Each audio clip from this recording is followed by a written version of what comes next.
kita akan bahas soal sepak bola Indonesia.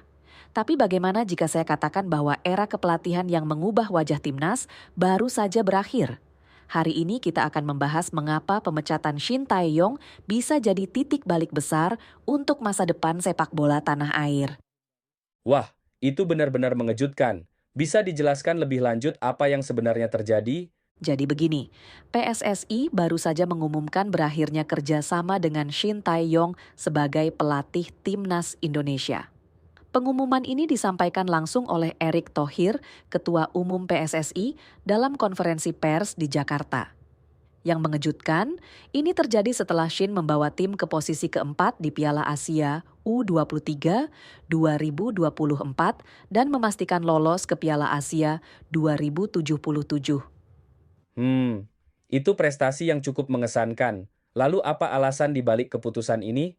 Nah, itu dia. Menurut Erick Thohir, ada beberapa faktor yang menjadi pertimbangan. PSSI melihat perlunya ada pimpinan yang bisa lebih menerapkan strategi yang disepakati oleh para pemain, komunikasi yang baik, dan implementasi yang lebih baik. Tapi yang menarik, Erick menegaskan bahwa hubungan dengan Shin Tae-yong masih baik, dan keputusan ini sudah diterima dengan lapang dada.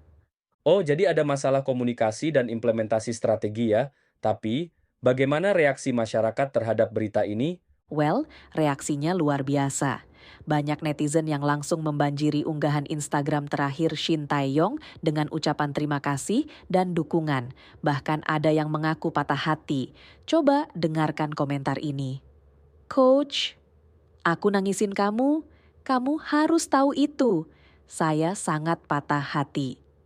Itu menunjukkan betapa Shin Tae-yong dicintai oleh penggemar sepak bola Indonesia.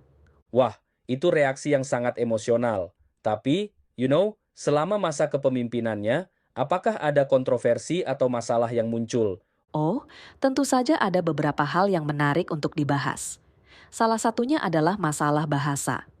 Meskipun sudah memasuki tahun ke-6-nya sebagai pelatih timnas Indonesia, kemampuan Shin Tae-yong dalam berbahasa Indonesia belum menunjukkan perkembangan yang signifikan.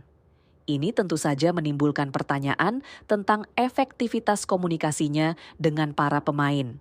Itu pasti menjadi kendala yang cukup serius. Bagaimana mereka mengatasi masalah ini? Jadi, menurut Nova Arianto, asisten pelatih timnas Indonesia, mereka punya tim penerjemah sendiri. Ada Jong Seo Seo yang akrab disapa JJ yang bertugas menerjemahkan ke bahasa Indonesia, sementara Kim Jong Jin dan Shin Sang-gyu membantu dengan interpretasi ke bahasa Inggris. Tapi, kita tahu bahwa komunikasi langsung akan jauh lebih efektif, apalagi dalam situasi pertandingan yang intens. Itu solusi yang cukup kreatif. Tapi apakah ada masalah lain selain komunikasi? Ya, ada beberapa keputusan taktis Shin Tae-yong yang menuai kritik.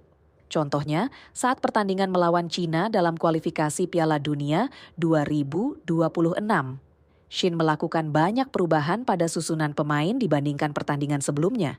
4 pemain yang sebelumnya tidak dimainkan sejak awal diberi kesempatan untuk menjadi starter. Hasilnya, Indonesia kalah 1-2 dari Cina. Oh, itu pasti mengecewakan banyak pihak. Bagaimana Shin Tae-yong merespons hasil ini? Well, yang menarik, Shin Tae-yong melakukan 3 pergantian pemain sekaligus menjelang babak kedua dimulai. Ini mungkin menunjukkan bahwa dia menyadari eksperimennya di sepanjang babak pertama tidak berjalan sesuai harapan. Tapi, ini hanya spekulasi kita. Sepertinya Shin Tae-yong cukup berani dalam mengambil keputusan taktis. Apakah ada kontroversi lain yang perlu kita bahas? Oh, ada satu lagi yang cukup menarik perhatian. Shin Tae-yong sempat mengalami hubungan yang kurang harmonis dengan salah satu pemain keturunan, Elkan Bagot.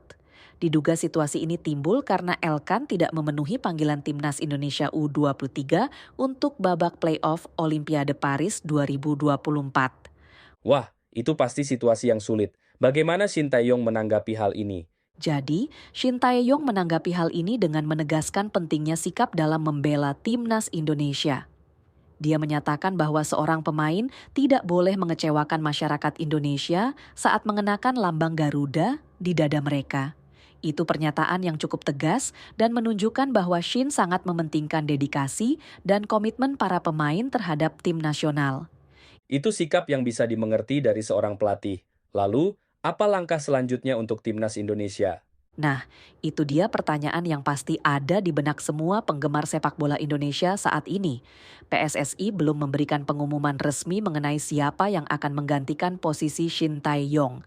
Tapi, dan ini menarik, nama Patrick Kluivert tengah hangat dibicarakan sebagai salah satu kandidat yang diperkirakan akan mengisi posisi pelatih timnas Indonesia. Wow, Patrick Kluivert. Itu akan menjadi pilihan yang menarik. Bagaimana menurut Anda jika rumor ini benar? Well, jika benar, itu akan menjadi babak baru yang sangat menarik untuk timnas Indonesia. Patrick Kluivert adalah mantan pemain internasional Belanda yang memiliki pengalaman bermain di klub-klub top Eropa seperti Ajax, AC Milan, dan Barcelona. Dia juga pernah menjadi asisten pelatih timnas Belanda dan melatih tim nasional Curaçao. Pengalamannya di level tertinggi sepak bola dunia bisa menjadi nilai plus yang besar. Tapi apakah dia akan cocok dengan sepak bola Indonesia? Bagaimanapun, budaya dan gaya bermain di sini berbeda dengan di Eropa. Itu pertanyaan yang bagus. Memang benar, ada tantangan adaptasi yang harus dihadapi jika Patrick Kluivert benar-benar ditunjuk. Tapi di sisi lain, pengalamannya bisa membawa perspektif baru yang mungkin justru dibutuhkan oleh timnas Indonesia untuk naik ke level berikutnya. Kita lihat saja nanti apakah PSSI akan mengambil langkah berani ini atau memilih opsi lain. Saya setuju. Lalu, apa harapan Anda untuk pelatih baru timnas Indonesia, siapapun dia nantinya? Saya berharap pelatih baru nanti bisa membawa perubahan positif untuk timnas Indonesia. Yang penting adalah dia bisa memaksimalkan potensi para pemain, meningkatkan kualitas permainan tim, dan tentu saja membawa prestasi yang lebih baik di kancah internasional. Oh, dan jangan lupa, komunikasi yang baik dengan pemain dan media juga sangat penting, mengingat masalah komunikasi yang dialami Shin Tae-yong. Betul sekali. Jadi apa kesimpulan kita dari diskusi ini? Well, saya rasa ini menjadi pengingat bahwa dalam dunia sepak bola, perubahan adalah hal yang tak terhindarkan. Pemecatan Shin Tae-yong mungkin mengejutkan banyak pihak, tapi ini bisa jadi kesempatan bagi timnas Indonesia untuk memulai babak baru. Yang terpenting adalah bagaimana kita bisa terus mendukung tim nasional kita, apapun yang terjadi. Saya sangat setuju. Kita harus tetap optimis dan mendukung timnas Indonesia.